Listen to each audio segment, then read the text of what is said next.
I'm back with Adam Brown. You currently lead Blue Shift at Google DeepMind, which is cracking science and reasoning. In a previous life, Adam was a prolific physicist, taught at Stanford, and did research on everything from cosmology to string theory to general relativity.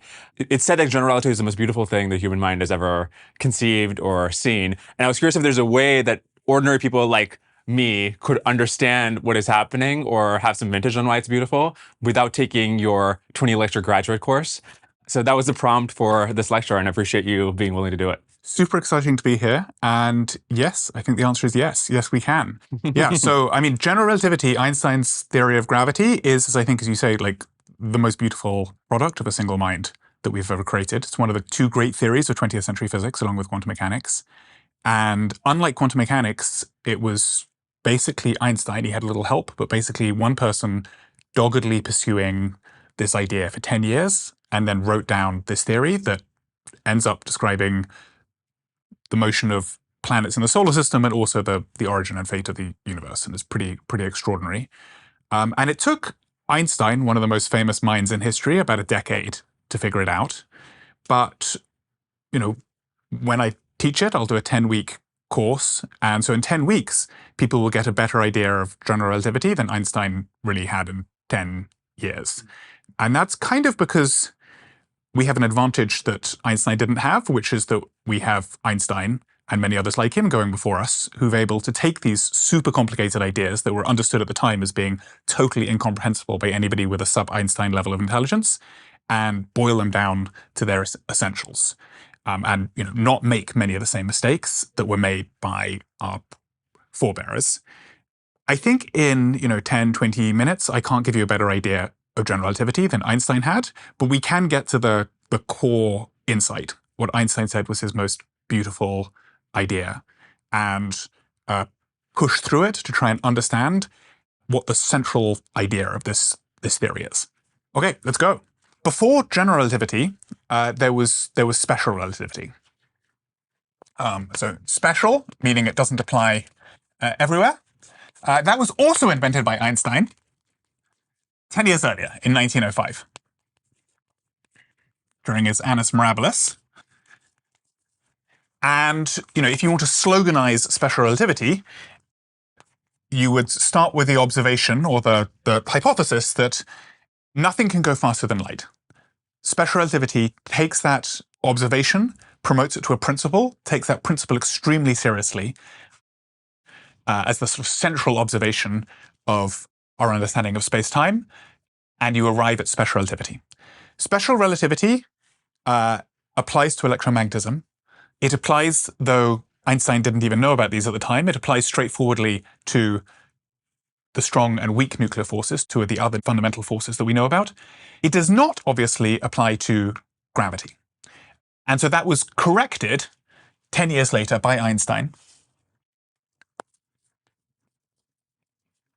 in his general theory of relativity, a theory more general because it includes gravity, completes the set of fundamental forces.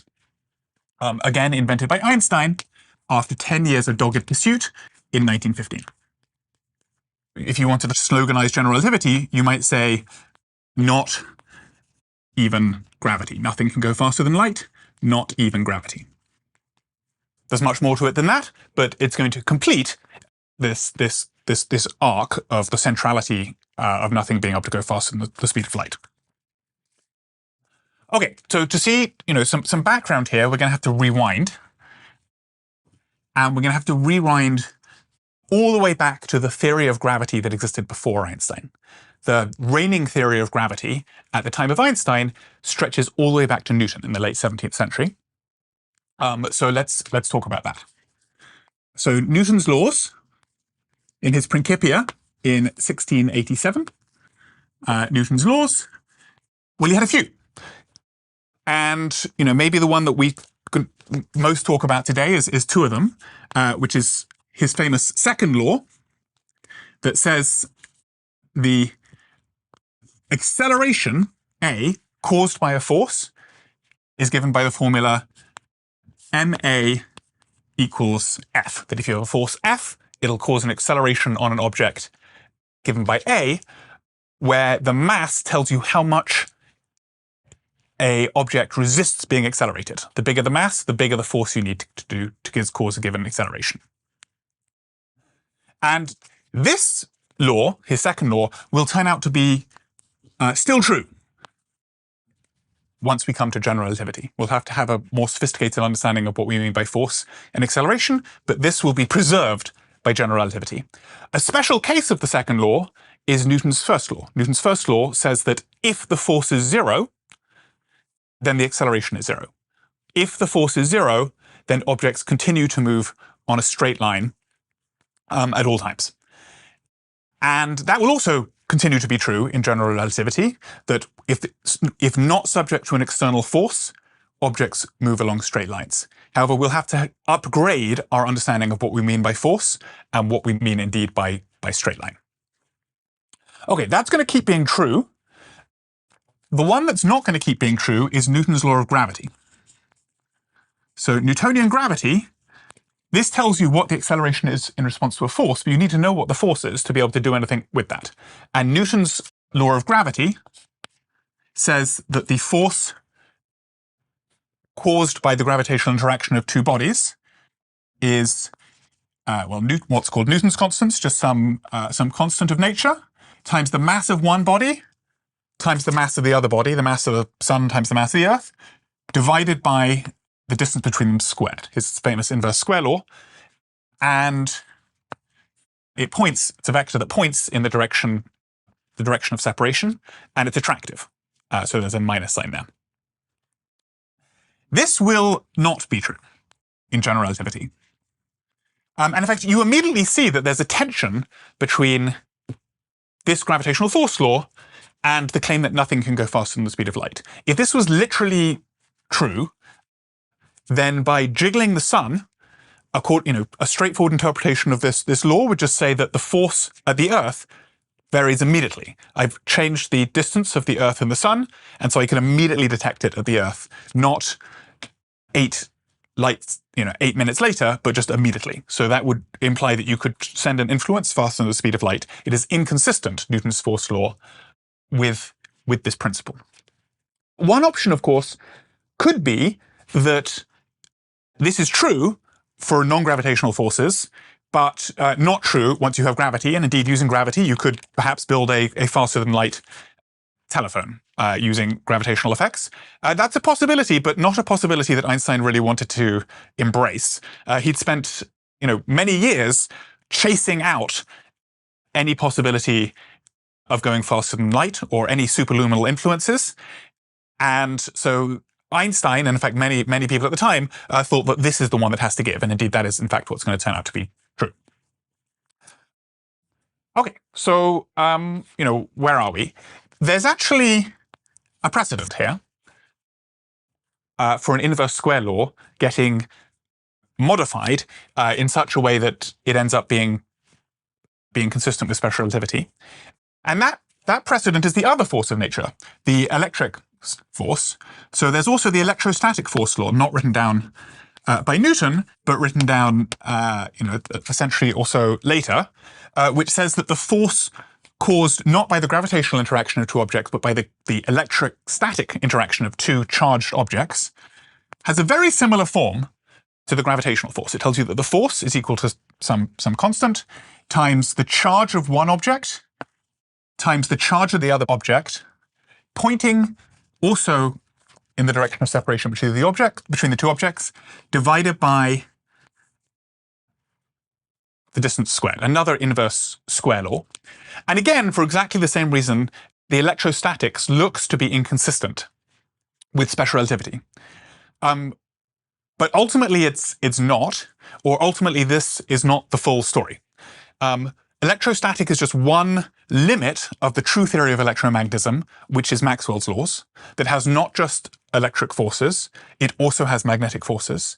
And the electric forces only look exactly like this when nothing is moving. When things do start to move, there are additional corrections to this, all of which conspire to make the electrostatic force law fully consistent with special relativity. In fact, the historical direction of understanding ran the opposite way. First of all, you have Maxwell in the middle of the 19th century writing down Maxwell's equations. And only later do people notice, hey, Maxwell's equations actually are sort of fully consistent with nothing going faster than the speed of light. And that consistency is reflected in a symmetry called the Lorentz symmetry of the Maxwell field equations, only noticed later after they were written down, that eventually led Einstein to formulate his special theory of relativity. So we have a precedent for starting with an inverse square law and then dressing it up in a full relativistically invariant theory. And so you might say, well, let's just take gravity and do exactly the same thing to gravity that we did to the electrostatics in order to make some gravitomagnetic theory that makes Newton's second law an approximation that's ultimately consistent with special relativity. And in some grand sense, that is what we're going to end up doing. That is what Einstein's going to end up doing. But it's going to be a much more radical departure than the Maxwell generalization of electrostatics. And there's really two hints, both of which are visible in this formula, that we're going to have to do something slightly different than we did for electrostatics. The first thing to notice, the first difference between the electrostatic law and Newton's law of gravity, is this sign difference. There is a big difference, which is that here it is a minus sign, and here it is a plus sign.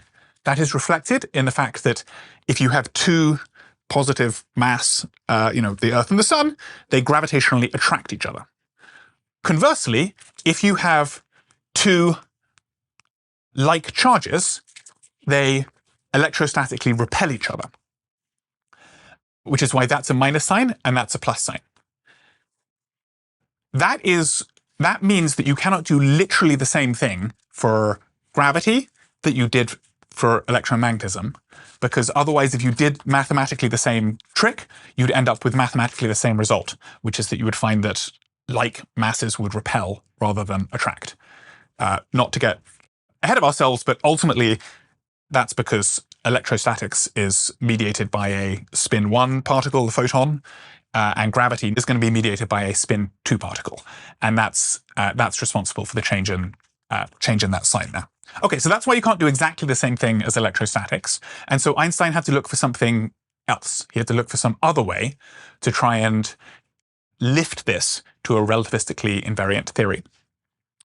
And in doing that, he had one clue, and there's lots of stuff going on. It's parts of Einstein's central genius to focus on this as a highly significant clue of where he should look, sometimes described as his most beautiful thought, is how he would describe it.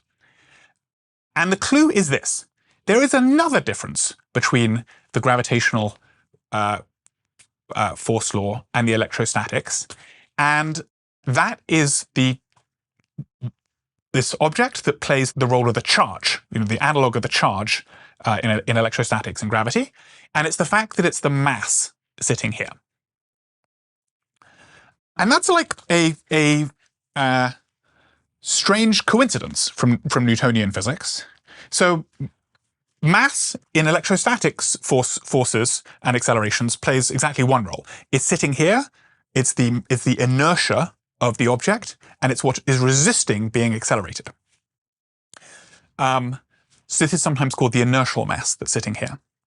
And then the charge is completely different and unrelated to the mass. You can have heavy objects that have no charge, like the neutron. You can have light objects like the electron that have high charge. There is no necessary relation between the charge of a particle and its mass. They're just two entirely separate things. Not true in gravity.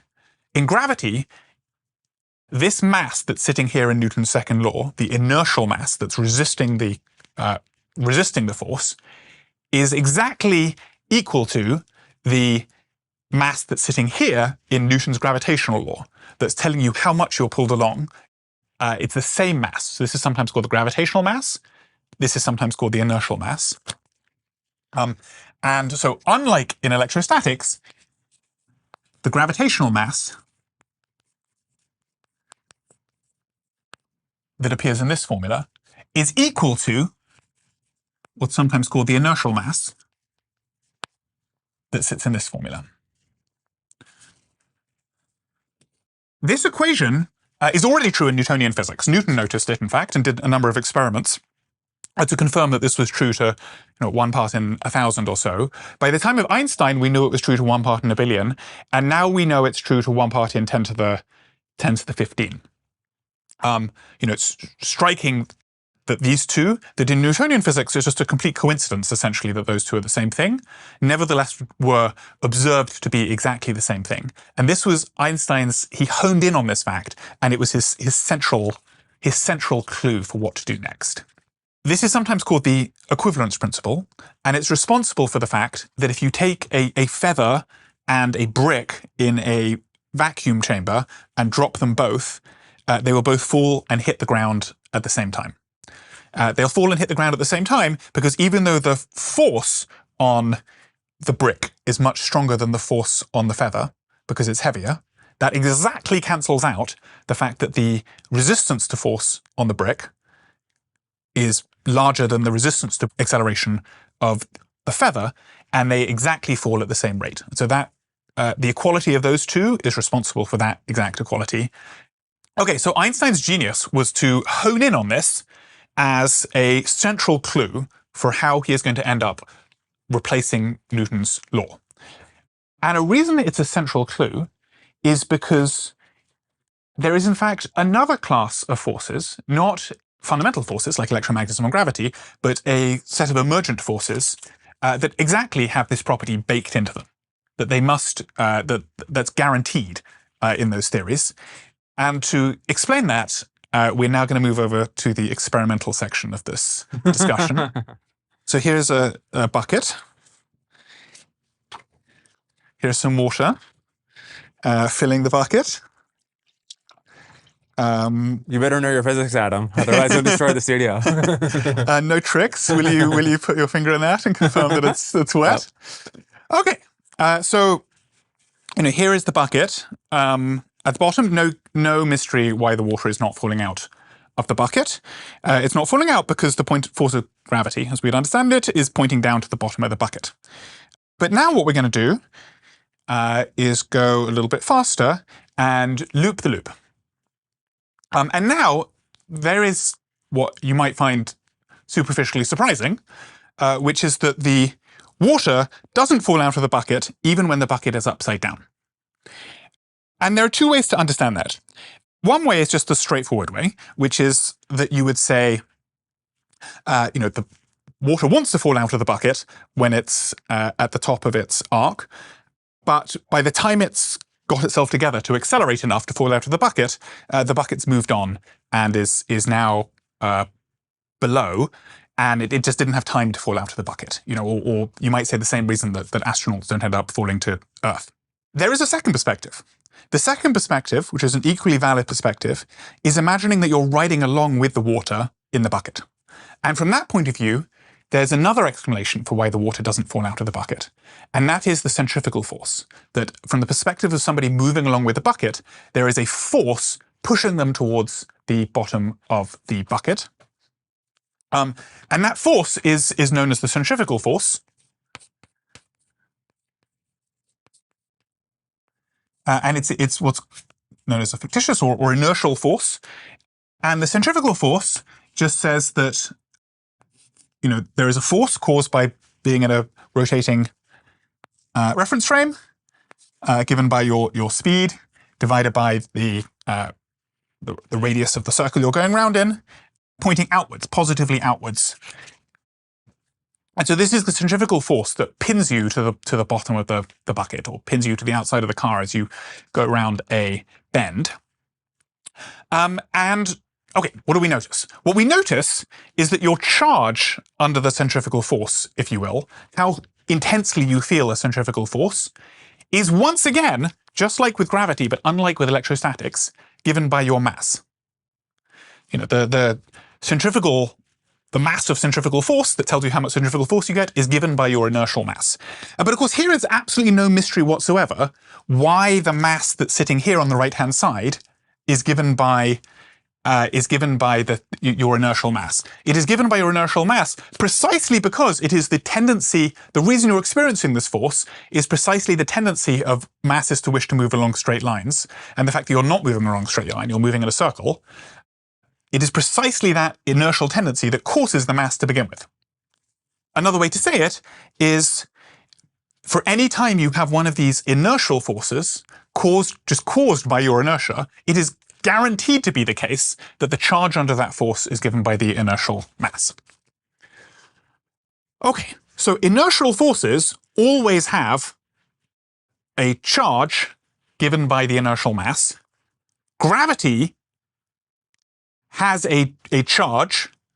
The charge of gravity is given by the inertial mass. So Einstein leapt, could it be the case, and this was his central idea, could it be the case that gravity itself is an inertial force? That's permitted because the gravitational mass is equal to the inertial mass. It would be totally impossible, straightforwardly, for something like electromagnetism, because it would require that the electromagnetic charge was equal to the inertial mass, which is just simply false for electromagnetism. Could it be the case, Einstein asked, that it's true for gravity? It's permitted by this fact. It would also explain this fact as now not an accidental truth like in Newtonian's laws, but a necessary fact about the world. So this was Einstein's central idea in 1907, his most beautiful thought. But it sounds totally crazy. And it sounds totally crazy because it requires us to be wrong about what straight lines are. It is an extremely radical proposition for the reason that I will describe right now. Inertial forces, like the centrifugal force, or like the Coriolis force, or any of these other ones that we're familiar with, inertial forces are forces you experience when you are not moving on a straight line. When you are moving on a straight line, you don't experience any forces. You don't experience inertial forces. So in order for this to be true, we'd have to say that astronauts who are free-floating and free-falling are moving along a straight line. We'd have to say that you, who is just sitting there, seemingly not moving, who is experiencing the force of gravity pushing you into your chair, we'd have to say that you're not moving along a straight line. So we'd have to be pretty wrong about who's moving along a straight line and who's not moving along a straight line. As I've gotten to know the folks at Jane Street, I've noticed that a lot of them have physics backgrounds. I recently got a chance to talk to Jed Thompson, who was a particle physicist before he was a trader, about how his physics training helps him with his work at Jane Street. I think very few Jane Street traders or researchers come in with any finance background or any trading background. When I used to be in physics, something that I would say is I almost never do a calculation without already having a pretty good guess at the answer. In trading, I think the same is true. These things are fundamentally models for how the world is behaving. You can build good intuition by seeing patterns over and over again and come to a point where you're mostly asking the right question from the beginning, which short circuits a lot of the work. So even if you don't have a finance background, or for that matter, a physics background, you should still consider applying. Go to janestreet.com/Torcash to learn more. So this is a radical idea because it requires us to be wrong about what a straight line is. In particular, you sitting here, just sitting in your chair, here is your height above the center of the Earth as a function of time. And here is Torcash, just sitting here at constant height. Because you are experiencing the force of gravity, if gravity is an inertial force, because you're experiencing a force down, that means that you have to be moving along a not straight line.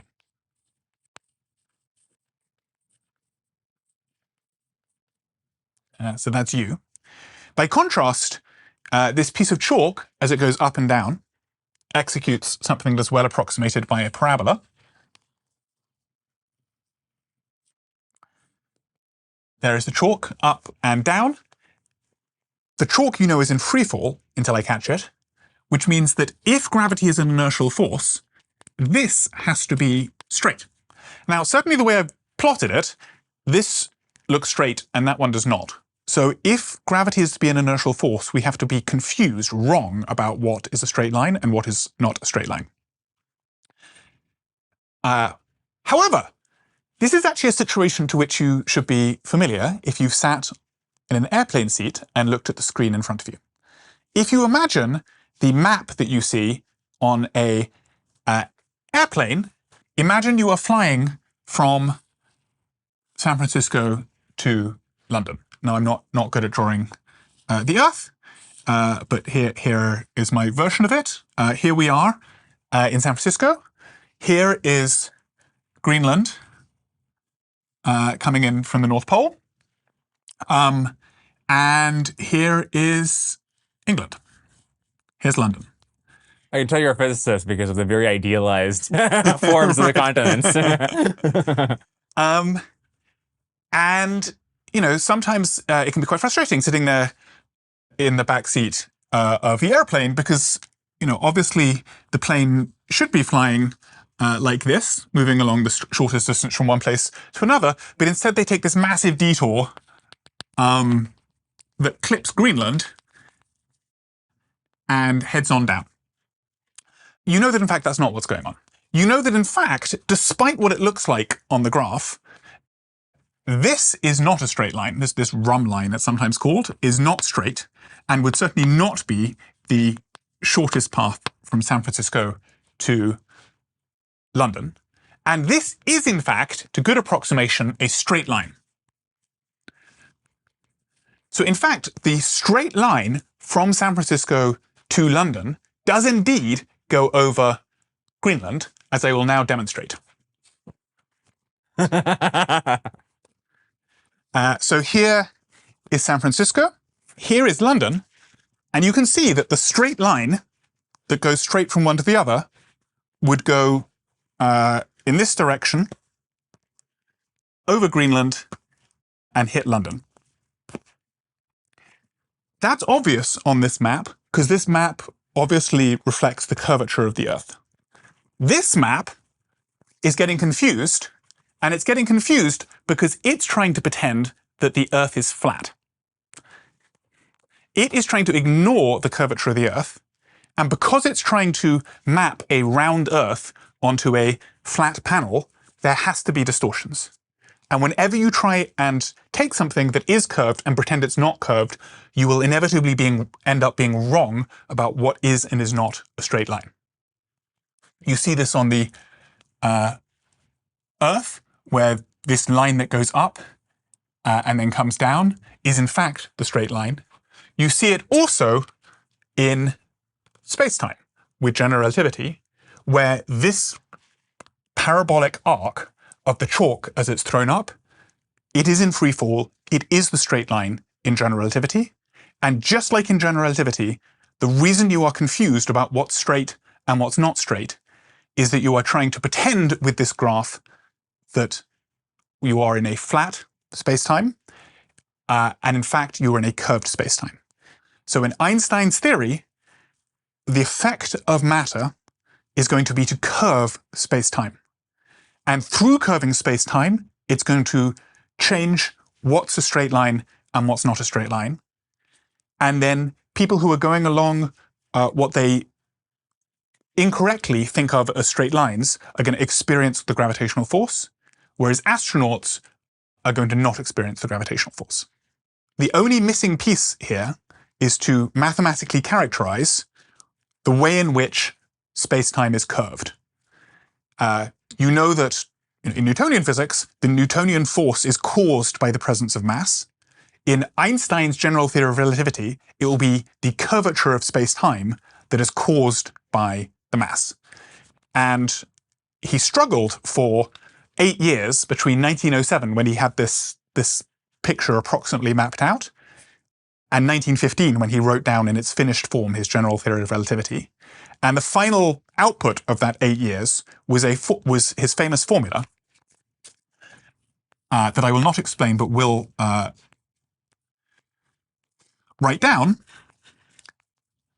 that exactly captures his intuition.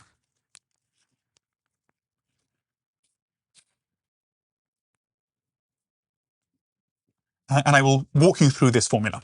And so this is just a beautiful formula. And the left-hand side is some mathematics invented by some Eastern Europeans that characterizes the curvature of space-time. This says how much space-time is curved. This is some tensor, and the tensor would be 0 if space-time were flat. And it's non-zero when space-time is not flat, it's curved in a particular way. On the right-hand side is not space-time anymore. On the right-hand side is matter. There's some constants, just our old friend Newton's constant, pi, an even older friend, and the speed of light. And then this quantity T mu nu. T mu nu is like a relativistic generalization of the mass that sits on the right-hand side of Newton's force equation. And so it is saying that the presence of mass, and in fact not just mass, but all forms of mass and energy on the right-hand side, causes the curvature of space-time on the left-hand side. Or in a slogan, matter tells space-time how to curve. And then once matter has told space-time how to curve, the curvature of space-time tells matter how to move in the second half of the slogan, where the curvature of the space-time tells matter to move along straight lines of the curved space, and so experience fictitious forces if you try and pretend that space-time is flat. And that is Einstein's general theory of relativity in a nutshell. Backing up, like an amazing thing about Newtonian gravity is that he invented it, allegedly due to some thought experiment to do with an apple falling off a tree.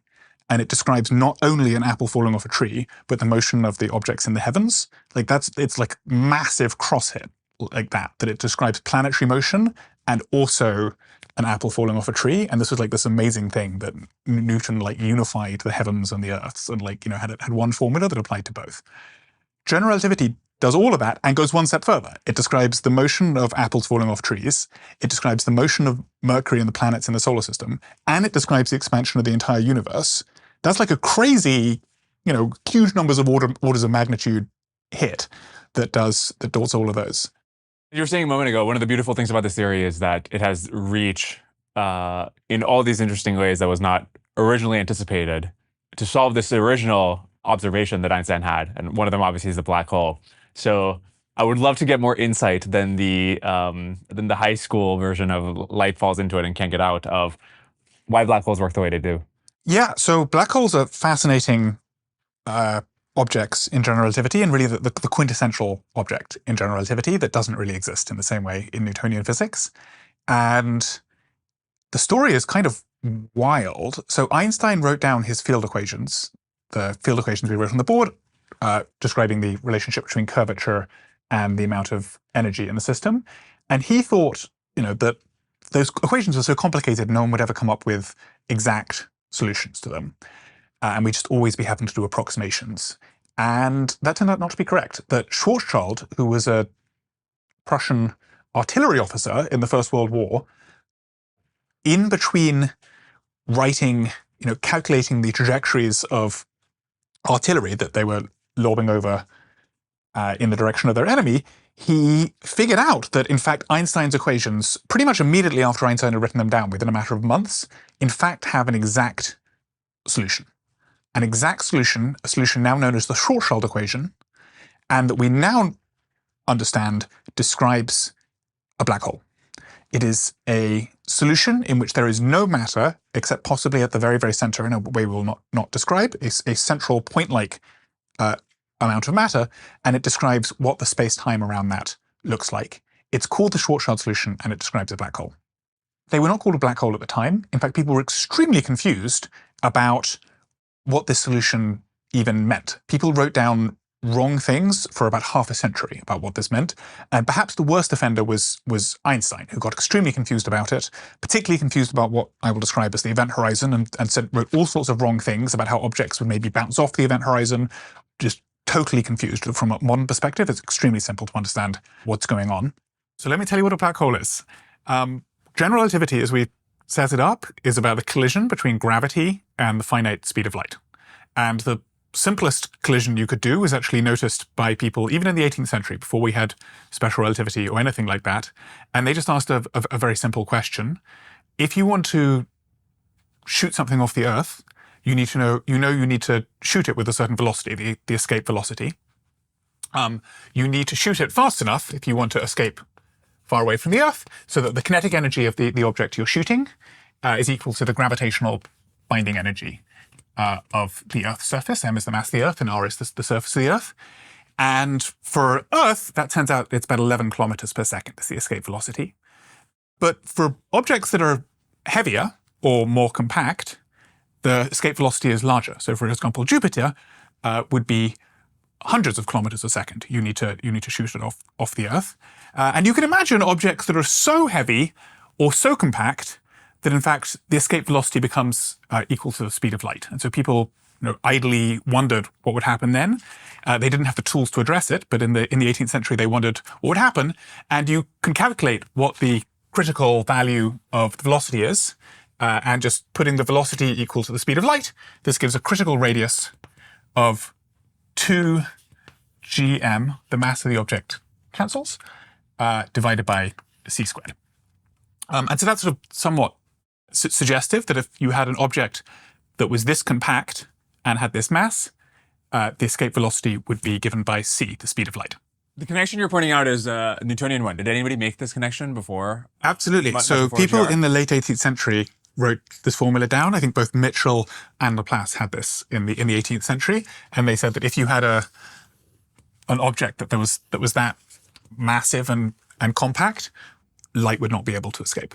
That reasoning is not particularly compelling by modern standards, but it does turn out to be exactly correct, even including crazily this factor of 2 is even correct for a completely coincidental reasons. Let me give you a more compelling argument than that something funny is going to happen around this radius.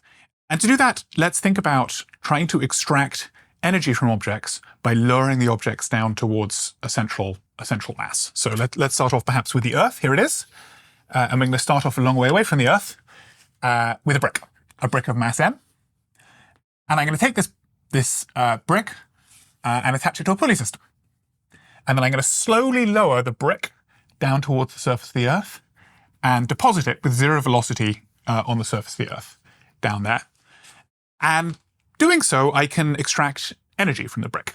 I've extracted energy from the brick because there's a force pulling the brick down. That force I'm doing for a certain distance, and that gives you an energy. And we know, at least in Newtonian physics, what the formula for the amount of energy you can extract from the brick is. The amount of energy you can extract from the brick is g times the mass of the Earth times the mass of the brick divided by r, the radius away.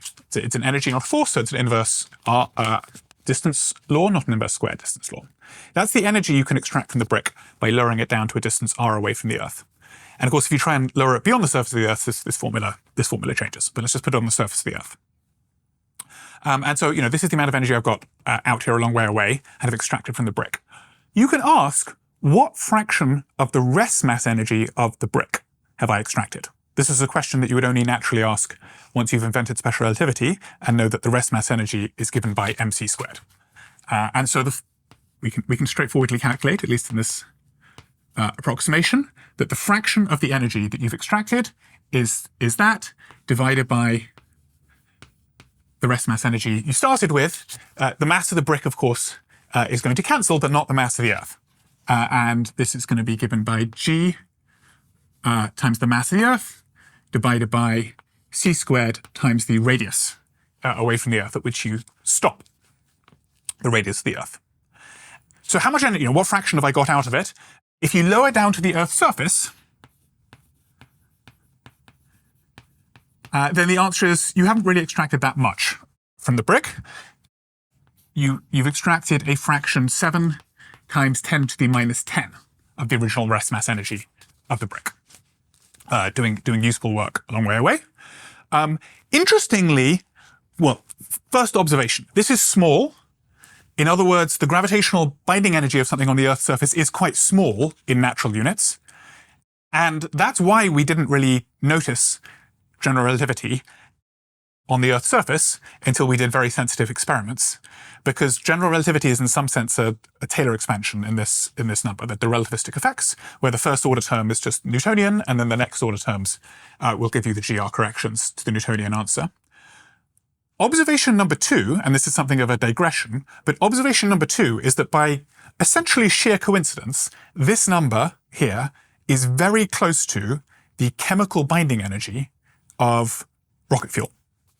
So if you take a rocket fuel like oxygen-hydrogen mix, the chemical energy binding the rocket together, which is the energy that you're going to extract when you burn it to make your rocket go, divided by the mc squared of the oxygen and the hydrogen you're gonna mix together is given by 1.5 times 10 to the minus 10. First observation, these two are close to each other, even though they came from completely different calculations. This was a gravitational calculation that was something to do with the Earth. This is a chemical property of hydrogen and oxygen.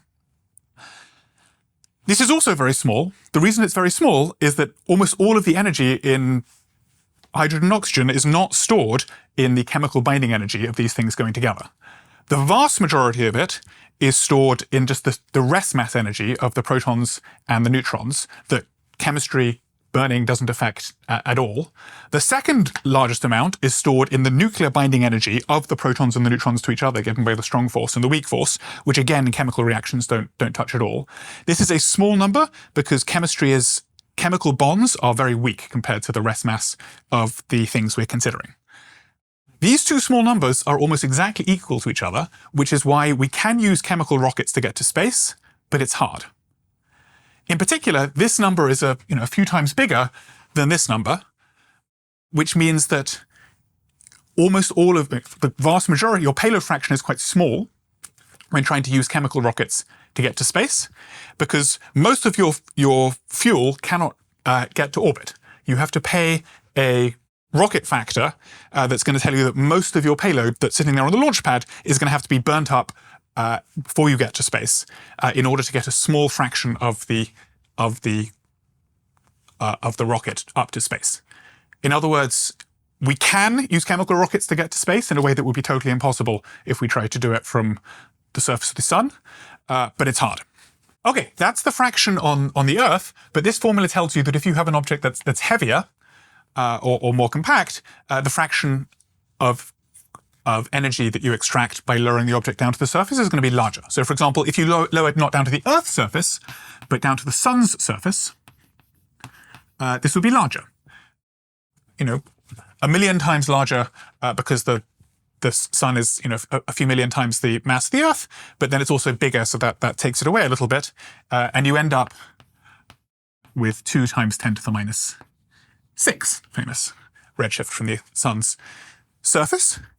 And you can escalate from there. You can imagine cramming a sun-like mass into a Earth-like radius to make this formula even bigger. In fact, that's pretty much exactly what sun mass, Earth radius, which is about what happens in a white dwarf like Sirius B. And this would get even bigger, again, a larger fraction of the mass of the object you'd be extracting by lowering it down to the surface. But it really feels like something has to give before we make an object that is too massive, and too compact. In particular, if you look at this formula, what happens for r less than or equal to gm over c squared? If this object here was so compact and so heavy that it had a radius less than the mass of the object divided by c squared, it sure looks like you could get more than 100%. The fraction would be bigger than 1. You could get more than 100% of the mass of your brick back by lowering it down to the surface of this object. And that feels wrong. That feels, in fact, sort of more wrong than what's going on here.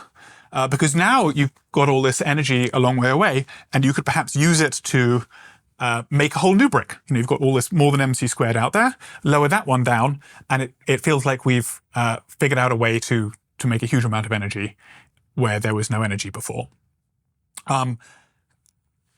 This argument is pretty suggestive that something has to go wrong by the time you get down to that radius. And indeed, when you do the calculation, this is a Newtonian calculation, so it's only suggestive, but when you do the calculation in full general relativity, indeed something does go wrong. And the thing that goes wrong is that you form a black hole. You can imagine two ways that you could avoid this conclusion. One would be somehow that gravity becomes very weak when you get close to a massive object, weaker than the Newtonian law would predict. That's sort of what saves you if you try and repeat this same trick in electromagnetism. lowering a charge down towards another charge and trying to extract the electrostatic energy between them. What happens is, essentially due to quantum effects, when one gets too close to the other, they all start to fuzz out, and the inverse, the energy going like inverse R gets softened, and you can't extract more energy because they stop attracting each other so hard. So that's one possibility, is that the force gets weaker than Newtonian law would predict as you approach the other object. That's actually the opposite of how general relativity resolves this. General relativity resolves this paradox by the force getting stronger than Newtonian law would predict. In particular, the force gets so strong when you try and get within this radius that in fact you cannot slowly lower the brick down towards the surface, because you've formed a black hole. The gravitational force becomes infinite, a finite distance way, not at r equals 0, but at some finite value of r, and the brick simply gets ripped out of your hand, and you're unable to extract any more energy out of it. And that's the resolution that general relativity provides to this paradox, and in particular, you will find that you've formed a black hole. Crusoe gave us early access to their serverless fine-tuning product, which lets you fine-tune open models without having to deal with infra or provisioning. I thought it'd be cool to try fine-tuning a question generator using the transcripts of my old interviews. The model's gotten so good that if they had all my research and prep and they could look at a conversation so far, they could ask a next question better than I would. Crusoe made the implementation super straightforward. I just uploaded the data, picked an open model, and started the run. I didn't have to touch any of the hyperparameters. Crusoe's applied AI team maintains optimal recipes for each model, so I just set everything on auto. When the run finished, I deployed it as a self-serve endpoint and built an eval for my team. I had them choose the best next question out of 3 anonymized choices. One that was produced by the base model, one that was produced by the fine-tuned model, and one that I actually asked. Fortunately, my team preferred my actual questions about 2/3 of the time. Hopefully this benchmark doesn't saturate. And in the remaining cases, they almost always preferred the fine-tuned model over the base model. Serverless inference is live now, and serverless fine-tuning goes live next week. Learn more at crusoe.ai/Dwarkesh. So far, everything we've written down on the board is Newtonian. It's just Newtonian, and you just start plugging in the speed of light, and you start getting confused. To actually answer some of these questions that we're asking, you need to go to general relativity, the theory that correctly unifies the speed of light with gravity. And this was first done in the context of black holes by Schwarzschild, who wrote down the Schwarzschild metric that describes the gravitational field around a central mass, including potentially around a black hole. And let me just write down some of the formulas that emerge. In fact, I think I'm going to write down 3 formulas, the 3 direct consequences of Schwarzschild metric. They're going to give us an intuition for what it's like outside and indeed inside a black hole. And so the first formula I'm going to write down is the formula for the gravitational field that you would experience if you were trying to remain static outside a central mass. And so, let's just talk about for static observers. I can discuss how these will get upgraded for observers who are moving around. But for now, I'm just going to imagine that you're trying to sit here at some radius r, some fixed radius r away from the black hole. The reason you're static, the reason you don't fall into a black hole, maybe, I'm lowered you down on a pulley and you're just sitting here holding the pulley. And the question is, how strong a force do you need to stop you falling down? You're abseiling down very slowly, you're static. What is the local force of gravity that you experience? Or you could imagine that you're sitting here, the reason you're static is you're firing a rocket very hard. And, what is how much acceleration do you locally feel? So by whatever mechanism you're remaining static, what is the local force of gravity that you feel? The local force of gravity that you feel, well, in Newtonian physics, you know what the answer to that question would be. The force of gravity is gm over r squared, which is Newton's famous inverse square law. But this gets a correction from general relativity. And the correction is 1 minus 2 gm over c squared times r. So this same 2 gm over c squared that we find all over the place. And what this tells you, well, first of all, if you're a very long way away from the black hole, this here is essentially 1. R is very big, and you get Newton's force law back again. And for the Earth, this is very small. This as we discussed, it's down by a factor of 10 to the minus 10 or so. And then you take the square root. So you don't really notice it, but you can Taylor expand this at large R, and you find out that you get corrections. You get an inverse square law plus an inverse cube law correction plus an inverse fourth law correction, and you find that gravity at short distances is stronger than it would have been in Newtonian physics. This is the general relativity correction, and it's making the gravitational field stronger. You have to accelerate harder to not fall into the black hole.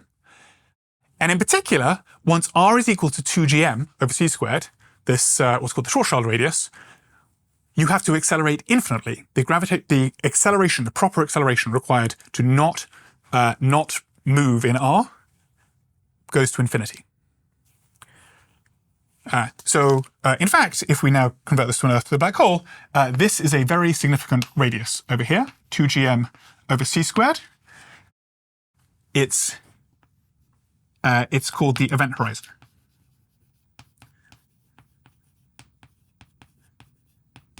It's called the event horizon because if you want to remain static outside the event horizon, further away from the event horizon, you just need to accelerate with some finite velocity in order to remain static.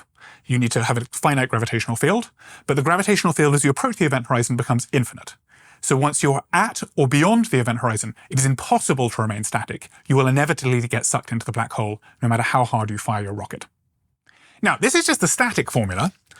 You might imagine, okay, it's impossible to remain static outside the black hole closer than that, but maybe I could not fall into the black hole by orbiting really, really fast. And if I orbit really, really fast, I have a huge centrifugal force that pushes me away from the black hole, and I can stay out of the black hole that way. That actually doesn't work. And the reason it doesn't work is somewhat instructive for the way gravitational attraction happens in general relativity. Of course, if you think about the International Space Station, why doesn't it fall towards the Earth? It is precisely the fact that it's orbiting. And the fact that it's orbiting gives it a centrifugal force that shoots the astronauts away from the Earth and precisely balances the gravitational field of the astronauts, which is why they feel weightless there. So orbital angular momentum, if you're a long way away from the black hole, helps you stay away from the black hole, stops you falling in. There is this kind of sci-fi notion that black holes just suck in everything around them. Not true. You are perfectly able to orbit around a black hole if you're a long way away from it, just like you would orbit around any central mass. You are not inevitably falling into the black hole. You can orbit just fine.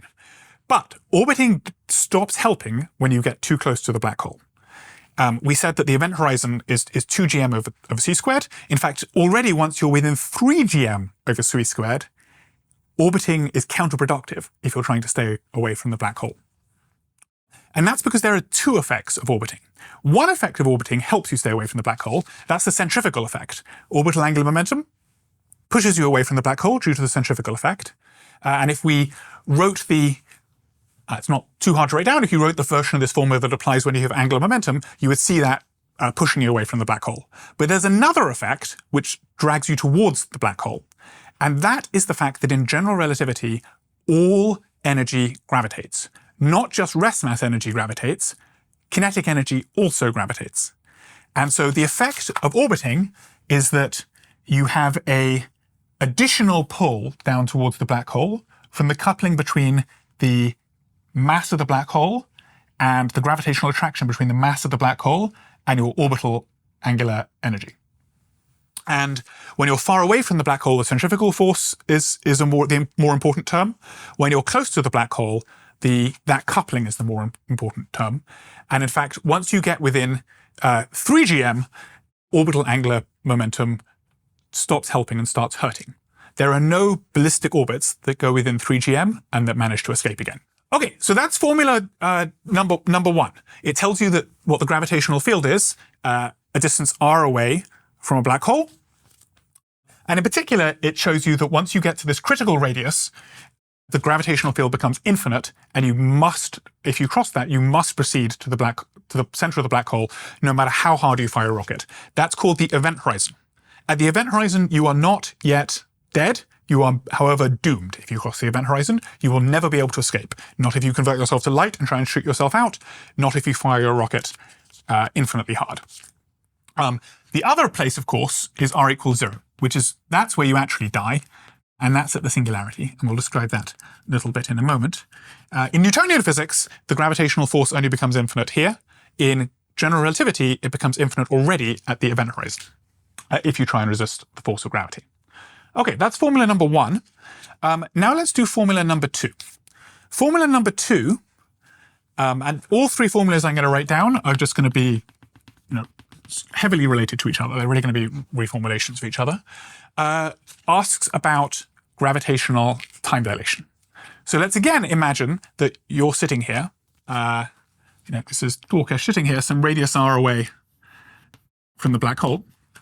And I'm sitting, out here way off at infinity, just watching you. And we're static relative to each other. There's no relative motion. You're just suspended here by your pulley system. And the question is, how fast does your watch go relative to mine? Of course, as far as you're concerned, your watch is ticking at 1 second per second. As far as I'm concerned, my watch is ticking at 1 second per second. But if I watch you, if I look at you, I see your watch as running slow. If you look at me, you see my watch as running fast. And so the second formula makes that quantitative. How much slower you, who is close to the black hole, how much slower your wristwatch runs than mine. And it says that the time interval, as measured by your wristwatch, is given by the time interval as measured by my wristwatch a long way away, times this exact same square root factor that's showing up all over the place, times the square root of 1 minus 2 gm over r, c squared. And so this factor here is less than 1. So if I think 1 second has passed, you think less than 1 second has passed. In other words, if I slowly lower you down towards the black hole, you hang out some finite distance away from the black hole for what feels to you like a year, and then raise you back up a long way away from the black hole, you will return to a world that has aged a lot more than you have. And this formula makes that precise. I observe your wristwatch to be running slow. You observe my wristwatch to be running fast. Time passes slower down here than it does up here.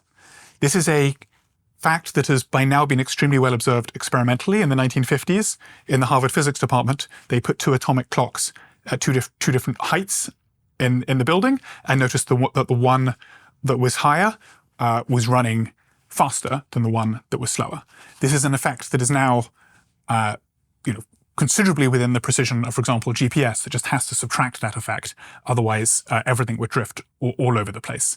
GPS clocks that are sitting on the Earth's surface are running slow compared to the atomic clocks that are in orbit sending out the signal.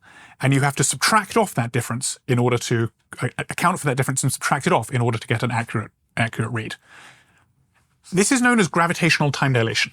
And notice it's quite different from the relativistic time dilation you see in special relativity, which is caused by 2 objects being in motion relative to each other. Here, we're not in motion relative to each other. We're both static. We're fixed. This is caused by us being at a different place in the gravitational potential, you deeper in the gravitational potential than me. So those are 2 different sources of time dilation, and they stack. So let's say instead of being static here, you're in orbit. You're far enough away that you can orbit the black hole. And I ask, how slow do I see you as moving? There are now 2 contributions, both of which make you look slow relative to me. The one contribution is the gravitational time dilation, given by this formula. A second contribution is the good old special relativity correction, where moving observers look like they're going slow. And we'll have both of those effects. So you'll look like you're going even slower than you would have done otherwise as you go around the black hole. So one thing that seems different between this and special relativity is that there's no symmetry, where in special relativity, both observers will feel that the other one is aging slower than they are because they're both moving relative to each other at the same rate. And there's no true inertial path. But here, it actually does seem like there's a global sense in which one is a more correct, the more relevant inertial frame than the other one. You're exactly right. Yeah. So in special relativity, if you and I are moving relative to each other, I think your watch is moving slow. You think my watch is moving slow. Neither of us is more correct than the other. The principle of relativity tells you that both of our perspectives is equally valid. Here, both of our perspectives are not equally valid because there is not the symmetry that there was in special relativity. In particular, the symmetry is broken by the black hole.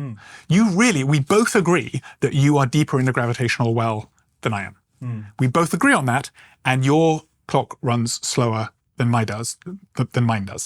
You do not see my clock reciprocally running slow. You in fact see me living sped up. If you are observing me, you see me living my life in fast forward. Interesting. So this is the second formula. It says how fast our wristwatches move relative to each other. Now let's imagine that you're here with your slow-moving wristwatch and you shine a light towards me. And let's say the light has a particular frequency. You made it with a sodium transition, for example, a particular frequency of light. As that light travels upwards, by the time it reaches me, I'm going to think that it is lower frequency than you thought it was when you sent it. Why? Because frequency is about how rapidly it oscillates, and I just think that everything you do is moving slow relative to me. You think it's oscillating slower. It has lower frequency, which means it gets shifted towards the red part of the spectrum. The word that we use is redshift, gravitational redshift. It gets redshifted, lower frequency, and therefore less energy. If you send one photon up, the energy of the photon is given by the frequency. It'll arrive at me more redshifted and with lower energy than it had when it left you. Conversely, if I am up here and I send you a photon generated by the sodium transition, as observed by you, by the time the light reaches you, you see me moving in fast forward. So you think that it has higher frequency than it had when I left you. It's moved towards the blue part of the spectrum. We say that it is blue shifted. And so this thought experiment tells you that knowing the exchange rate for how time passes at different altitudes directly gives you the exchange rate for how much energy is worth at different altitudes. If you try and send me some energy, by the time it reaches me, it's worth less to me than you perceived it as being worth to you. And the amount it's less is going to be precisely given by the same square root formula that's controlling everything else. And so that gives us our third equation. And so the third formula says, suppose that you, Dwarkesh, have an object of mass mc squared sitting with you at this fixed radius down there. How much energy, as measured by me a long way away from the black hole, how much energy is that worth to me? Of course, if I had it with me, it would be worth mc squared worth of energy. But I don't have it with me. It's unfortunately sitting with you deep in a gravitational potential. So it's worth less than mc squared to me. In fact, it's just the exact same formula. The amount of energy that it's worth to me by the time it reaches me is gm over rc squared. And there are a couple of ways to see that. One is the way that we just said. Suppose you take your object of mass m. It's just Avogadro's numbers of carbon atoms, or let's say it's half an Avogadro's numbers of carbon atoms and half a Avogadro's numbers of anti-carbon atoms. And one way you could send me the energy is by smashing them together, violent explosion, you convert all of that energy to light, and you try and beam that light energy up to me. But what you find, precisely because of this gravitational time dilation, is by the time it reaches me, I'm not getting mc squared worth out. I'm getting, by the argument we just gave, less than mc squared worth out. I'm getting 1 minus 2gm of rc squared out. Mass down here suffers this redshifting as it goes up and has less energy by the time it reaches infinity than it did to begin with. there is another way that you could have got the energy to me. Not by beaming it up as light, but by just taking your mass object, attaching it to the pulley, and having me pull the object out.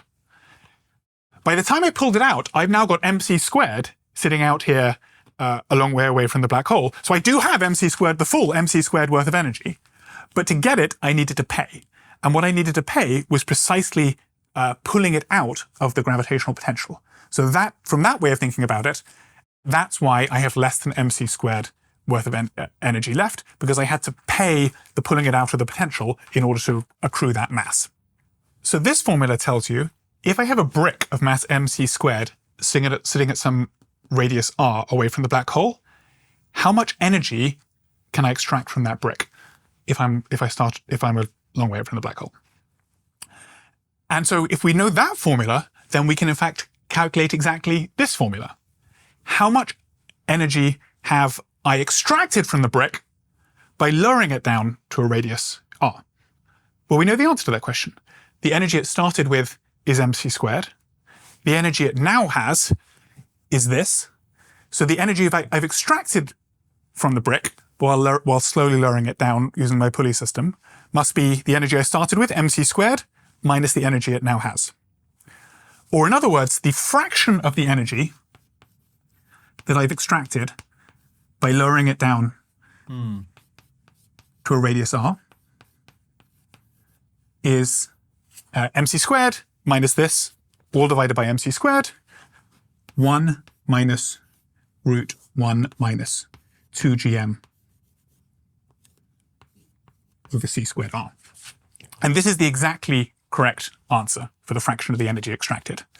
It doesn't look exactly like this because this is only correct in the Newtonian limit. We derive this using Newtonian physics. This is exactly correct, not just in the Newtonian limit, but all the way to where the effects of general relativity are important. Now, if you're a very, very long way away from the black hole, r is much, much bigger than 2gm over c squared, then you can Taylor expand this formula, and the first order term is just the old Newtonian formula. It better be that the long distance limit of general relativity recovers the Newtonian physics that we originally discovered. But as you get closer and closer to the black hole, this starts to deviate from the Newtonian answer, and deviate in the Newtonian answer that exactly is going to end up resolving our original thought experiment to do with lowering a brick down towards a black hole. So how much, then, looking at this formula, have I extracted from the brick as I lower it down towards the black hole?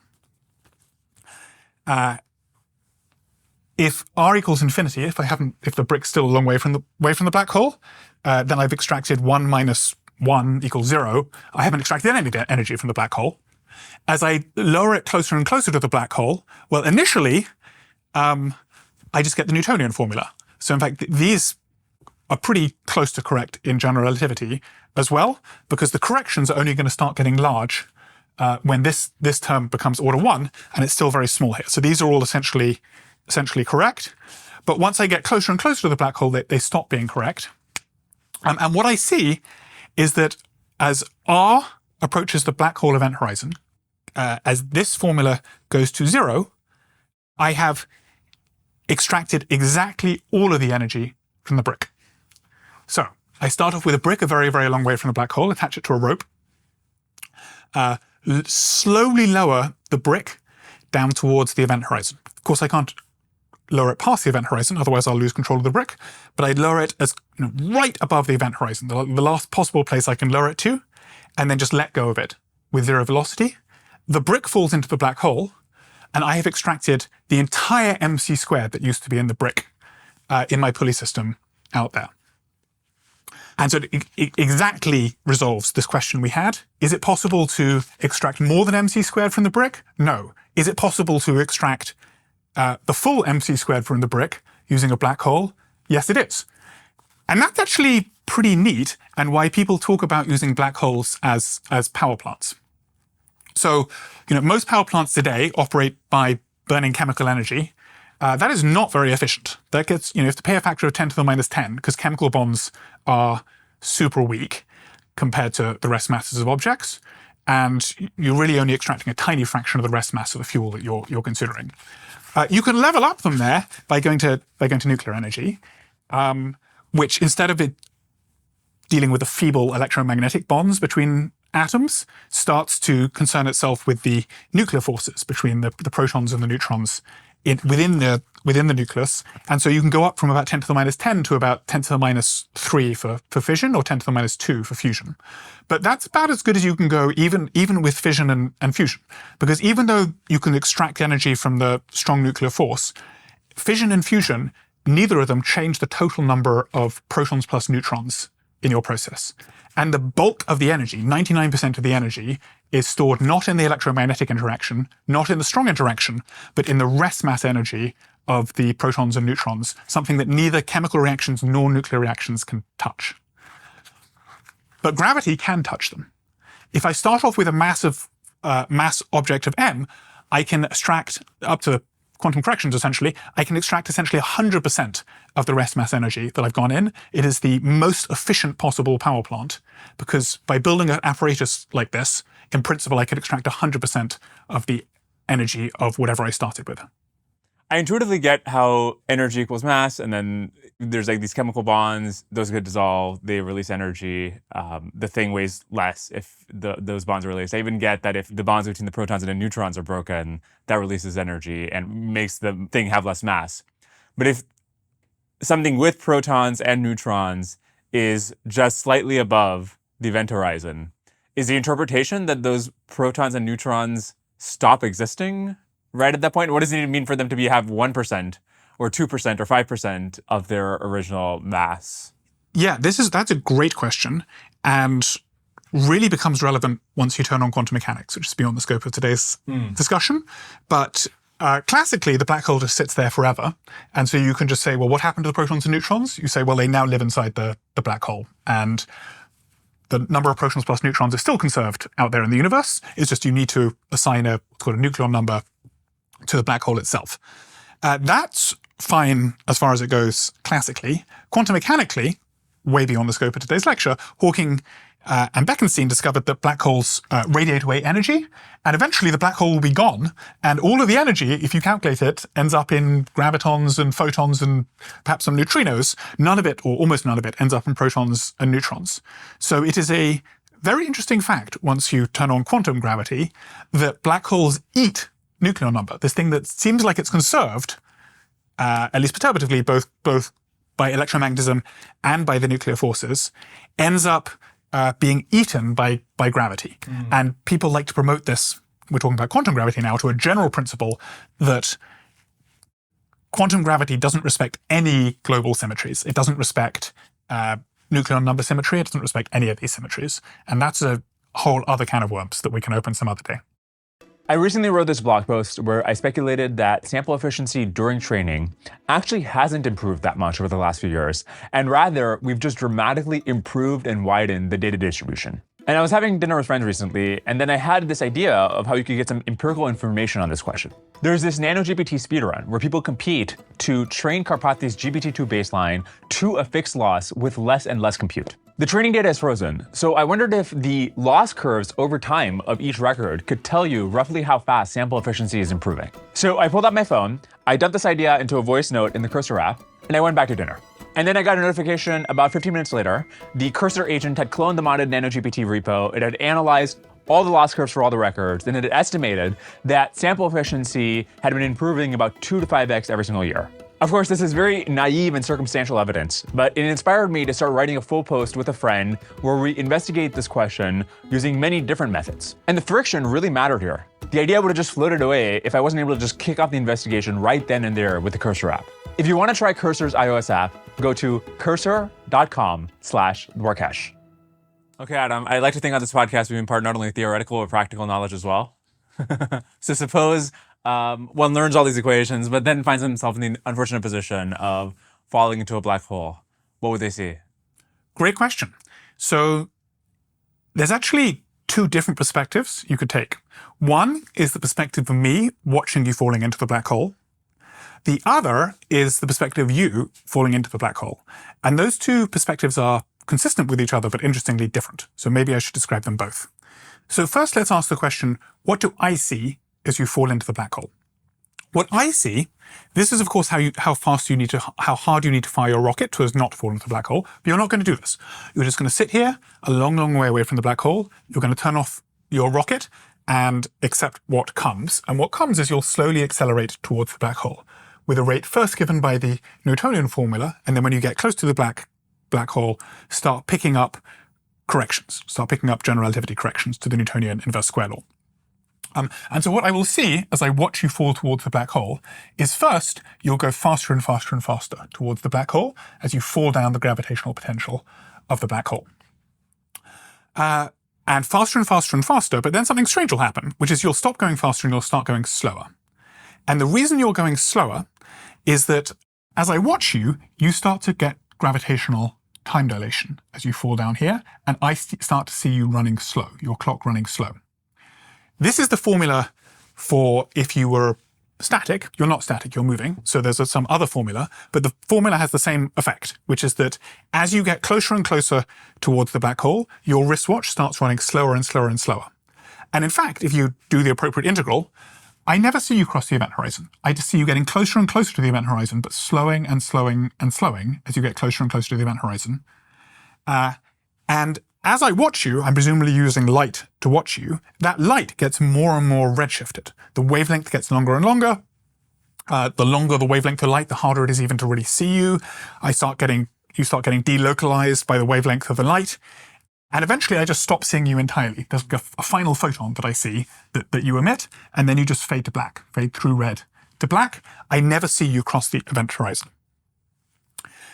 This was noticed by people in the early days of general relativity and greatly confused them.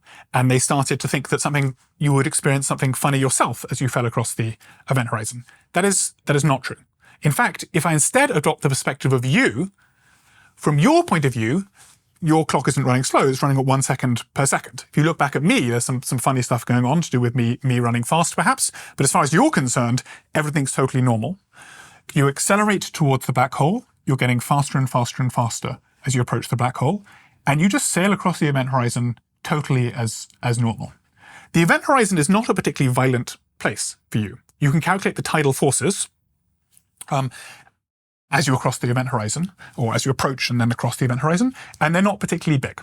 Or rather, for large black holes, they're not particularly big. For a solar mass black hole, they would be pretty big and would be pretty painful for you. You'd find that your feet are being attracted to the black hole much more vigorously than your head is, because they're closer, and you end up getting stretched. But if I take a big enough black hole, you wouldn't notice anything funny happening whatsoever.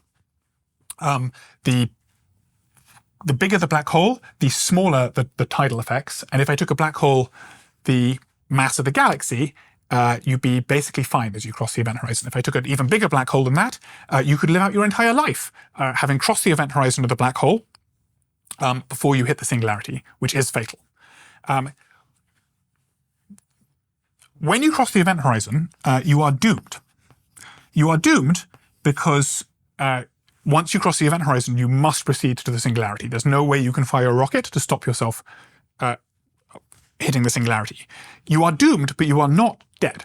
You are only for sure dead once you hit the singularity and get spaghettified, get mangled by the tidal forces.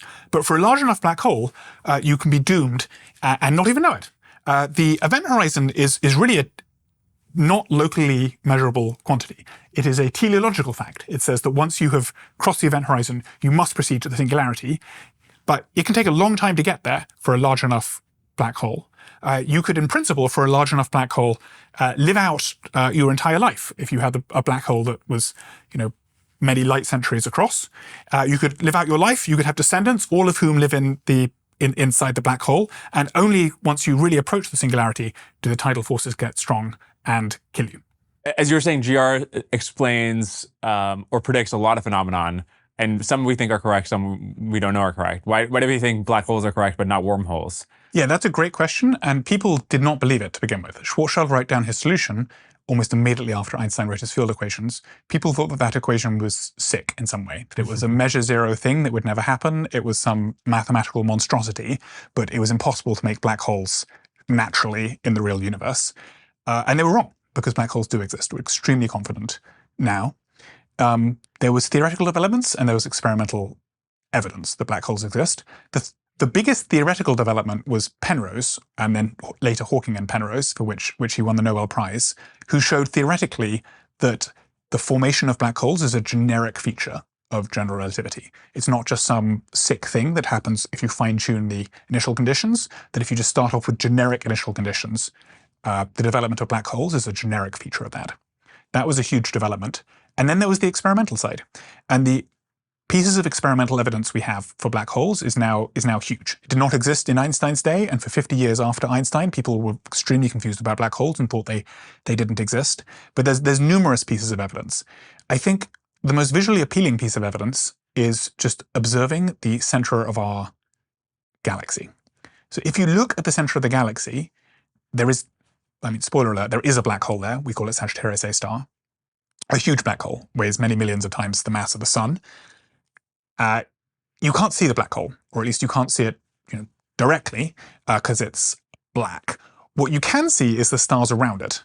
If you watch these stars over the course of decades, and we now have a number of decades of observations of them, you will see the stars not moving along what we would call straight lines, instead moving in nice little ellipses or precessing ellipses. And those ellipses look like they are orbiting something. You cannot see the something, but you can see the stars that are orbiting that something. And you can calculate how big is it, how massive is it, and what you find is that it's very massive indeed, and it's also very small indeed. You know it's small because the stars get super close to it but don't seem to collide with it. And so by tracing these orbits, you can tell that there is something super heavy, super dark, and super compact at the center of that galaxy. That is Sagittarius A star, the black hole at the center of our galaxy. That's one compelling piece of evidence. Another piece of compelling evidence was about a decade ago, we not only saw black holes, we felt them.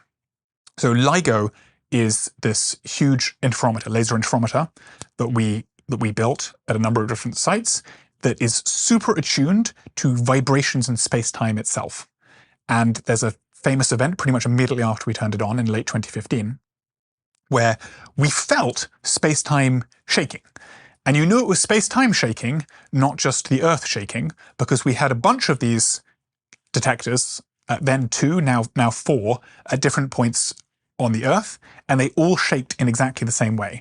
So it couldn't just be explained by a truck passing one and not the other, or a seismic event in one and not the other. They all shook in exactly the same way, and we were able to back calculate that the thing causing them to shake was the collision of 2 ginormous black holes, 2 black holes, both of which weighed about 30 times as much as the sun, on the other side of the universe, about 1.6 billion light years away. That collision happened about 1.6 billion years ago and just happened to reach the Earth within weeks of us turning on the LIGO detectors. We've now felt, more accurately, thousands of such shakings corresponding to thousands of black hole mergers. And then there's more evidence. There is later, we had what's called the Event Horizon Telescope, which is a ginormous conglomeration of radio telescopes all over the Earth that were able to look very closely at the black hole at the center of our galaxy, Sagittarius A star, and the even bigger black hole at the center of our neighboring galaxy, and see very, very faintly the radio emissions of matter falling into these black holes that shine super brightly as it does so. And we were able to see that in the radio emissions of these things. So we felt them, we've seen them, we've seen their gravitational effects on orbiting stars. We're extremely confident at this stage that black holes exist. It's so beautiful that not only can a single mind come up with this theory, but the theory has so much reach, and that we can come up with the machinery to evaluate and perturb and understand its implications in so many different wild ways. It's crazy, the number of degrees of freedom, the number of orders of magnitude that it covers. It covers, you first start thinking about it by doing thought experiments to do with jumping up and down in elevators, and then it reaches out to describe the orbit of Mercury and detectable perturbations of orbital dynamics within the solar system, and then the bending of light. And then it describes the rotation of the entire galaxy. And then it describes the expansion and potential fate of the entire universe. That's many orders of magnitude indeed. And it's pretty impressive that it was the work of almost a single mind. And frankly, our universe should be honored to be described by such a beautiful theory. Can you tell the story of how GR went from a theory that Einstein had to something that the world came to believe is true? Yeah, that would be the bending of light. So there were known anomalies with Newton's physics beforehand, like we couldn't get the orbit of Mercury exactly right. And one of the very nice early tests of general relativity is that it did get the orbit of Mercury exactly right. So that was a pretty good confirmation. But at the same time, that's not quite so satisfying because it was a number that's already known that you invent a theory and then it correctly predicts. It's considered more impressive if you get the right answer without knowing what the right answer is in advance. And so that would be the bending of light. Certainly historically, that was the most influential. So according to general relativity, all energy gravitates and all energy is affected by gravity. And so light, as it's passing a massive object like the sun, will get bent in the direction of the sun. Actually, the same will happen in Newtonian physics. If you just say, suppose you have a particle going along, and it's how much it gets bent as it passes the sun, depending on its impact parameter, but also its velocity. And the faster it's going, the less it gets bent. So you just take that Newtonian formula and you plug in velocity equal to speed of light and see what the answer you get at. You get a certain amount of bending through Newtonian physics. And general relativity, you can do the same calculation and you actually get double the Newtonian answer. So this was the sort of slightly strange history of it. Before he had finished writing down general relativity, Einstein had a prediction based on what he thought was the equivalence principle, based on his understanding of the equivalence principle for what this answer should be. And so he wrote down the answer, and then in response to him and a number of other people being interested in this, there were people sending out expeditions to go and try and measure it. Actually, I think the very first thing that Newton did is he phoned up the observatory and said, can you look at distant stars behind the sun and measure how light bends as it passes the sun. And this was the true theorist move because I think the director of the Mount Wilson Observatory said, absolutely not, we cannot do that. If you point a telescope at the sun, you'll go blind. If you point it just next to the sun, you'll just get washed out by the corona of the sun and you won't see anything. Except there's one time when you won't get washed out by the sun, and that's during a total solar eclipse, when the moon blocks the sun and you're able to see stars very close to the sun and measure the bending of the light behind them. So during the 1910s, there was a whole bunch of expeditions sent to measure the deflection of light. They'd go, park out in the path of totality and look through telescopes at the stars right next to the sun and see if they moved in the sky, and if they moved, how much they moved. And I think the first one that they did was in 1911. They went to Argentina for an eclipse, and then everything set up. This is the problem with this thing, and then you get there all the way to Argentina, a very long way in those days, and then it's just washed out by the clouds, and you don't see anything, and it's very frustrating. And then the next one that went along was there was a German expedition sponsored by the arms manufacturer Krupp, who went to the Crimea and tried to measure it there. And just before the solar eclipse happens, World War I breaks out, and now Germany and Russia are at war, and they're all arrested and interned for the rest of the war, and so that also fails. And it actually turns out to be a good thing for Einstein that they all failed, because it turned out that Einstein's original, before he had full general relativity, his original equivalence principle argument was wrong and led him to predict that the bending of light in general relativity would be the same as it was in Newtonian physics. And so during the war, while everything shut down and no one is thinking about eclipse expeditions, he corrects this mistake and comes up with a new prediction that actually will be double the Newtonian prediction. And then in 1919, Sir Arthur Eddington launches a British expedition to go and observe the eclipses all over the world, and successfully comes back and declares that indeed it was the Einstein prediction, that it was double the Newtonian prediction. And that's really what launches Einstein as a global celebrity, is that this British experiment confirming a sort of German origin theory, was part of the post-war reconciliation, and that Einstein had figured out anything. And that is, I'd say, the point at which general relativity became the consensus view, and people were sort of super convinced of this very impressive test. Nowadays, we've done huge more tests than that, very precise orbital dynamics. You can see it in the orbit of Mercury, and indeed even in the other planets. You can just measure the redshifting as light as it goes the gravitational effect on the propagation of light, the energy of light, all over the place. But historically, that was the most impressive confirmation of general relativity. One question you could ask is, we are spending as a society billions, maybe tens of billions of dollars on building these huge physics experiments, basically. And if you look at maybe the most beautiful, the most important theory of physics ever conjured, it seems like a guy who's just thinking in a cave. It seems like the empirical basis for that theory is maybe knowing that light has a speed. I mean, maybe you need to measure g experimentally. Not really. G is a free parameter in general relativity. It's not required. It's not required. Yeah, so you're right that the empirical basis is pretty thin. You don't need much. And theoretical physicists are pretty cheap. You don't, there's a great temptation. Why don't we just spend it all on theoretical physicists and not build these vastly expensive experiments? These AI companies are really increasing the demand curve on the theoretical physicists, but yeah. That's right. Yeah, not so cheap anymore. But how far can that get you? I would say that general relativity is perhaps one extreme of that. That is not how it usually works in the history of physics. This really is closer to some Ayn Rand hero just sitting alone, and the product of a single mind. He got lots of help in various ways, but it really was just like a singular vision that he pursued for years. And it was pretty, he wrote it down, and a lot of people were very impressed almost immediately. It did require launching a somewhat expensive eclipse expedition to go confirm it before he really achieved global celebrity, and most people were sold on it. But it's perhaps one of the most extreme examples of this, where just somebody just sits down and thinks very hard and writes down a true theory. And in some sense, physics has been chasing that high ever since. People love that romantic vision of themselves, just sitting down and thinking with very few empirical insights and just thinking very, very hard and doing thought experiments. And it's typically not worked out quite as well for everybody else as it worked out for Einstein. In fact, it didn't even work out that well for Einstein in the later part of his career.